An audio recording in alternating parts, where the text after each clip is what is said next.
Hey guys present కర్ణాటకలో అయితే సౌజన్య అనే అమ్మాయి గురించి చాలా న్యూస్ అయితే వస్తున్నాయి. తన యోనిలో దగ్గర దగ్గర 6 ఇంచెస్ వరకు మట్టినైతే ఫిల్ చేశారు. ఇంతకీ సౌజన్య ఎవరంటే ఈ స్టోరీ మొత్తం 2012 అయితే జరిగింది ధర్మస్థల అనే ఊర్లో. ధర్మస్థల ఎలా అంటే గైస్ సేమ్ మనకు శ్రీశైలం ఉన్నట్టు అక్కడ వచ్చేసి ధర్మస్థల. ఈ అమ్మాయి ప్రతిరోజు లాగే కాలేజ్కి వెళ్ళింది. కాలేజ్ వచ్చేసి 3:45 అయితే వదిలింది. నార్మల్ గా కాలేజ్ నుంచి వీళ్ళ ఇంటికి వచ్చేసి డిస్టెన్స్ ఎంత అంటే 30 మినిట్స్ నడుచుకుని వెళ్ళేంత డిస్టెన్స్ ఈ అమ్మాయి రోజు నడుచుకుని వెళ్ళేదంట.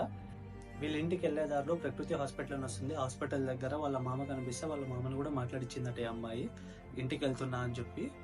టైం 7 అయింది, 8 అయింది, ఇంకా రాలేదని ఆ ఊర్లో వచ్చేసి దగ్గర దగ్గర ఒక 200 to 300 మెంబర్స్ ఉంటే అందరూ వెతకడం అయితే స్టార్ట్ చేశారు. నైట్ అంతా వెతికారు కానీ ఎక్కడా దొరకలేదు. వాళ్ళ ఇంట్లో వాళ్ళు నైట్ పోలీస్ కంప్లైంట్ ఇచ్చి మార్నింగ్ అయితే మళ్ళీ వెతకడం అయితే స్టార్ట్ చేశారు. గైస్ మార్నింగ్ ఆ అమ్మాయి బాడీ అయితే దొరికింది. అది ఎలాంటి స్టేజ్ లో దొరికిందంటే ఆ అమ్మాయిని ఎవరో రేప్ చేసి న్యూడ్గా తన చిన్నీతో అలాగే తన ఐడి కార్డుతో తన చేతులు కట్టేసి చెట్టుకు ఈ రిబ్స్ ఉంటాయి కదా ఇక్కడ, ఈ రిబ్స్ కూడా ఇరిగిపోయాయి.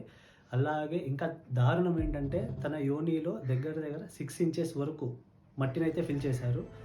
గైస్ ఇది జరిగింది 2012లో, కానీ ఇప్పటి వరకు అది ఎవరు చేశారని అయితే దొరకలేదు. ప్రజెంట్ ఇప్పటికీ ఆ కేసు అయితే రన్నింగ్లో ఉంది. అది ఎవరు చేశారు అని తెలియాలంటే కింద కామెంట్ అయితే చేయండి, ఇంకొక వీడియో చేస్తా. అది 15 సెకండ్స్ 30 సెకండ్స్లో వీడియోస్లో చెప్పేంత స్టోరీ అయితే కాదు గైస్. ఇందులో చాలా అంటే చాలా ట్విస్ట్లు ఉన్నాయి. చాలా అంటే చాలా పెద్ద పెద్ద వాళ్ళు అయితే ఇన్వాల్వ్ అయ్యారు.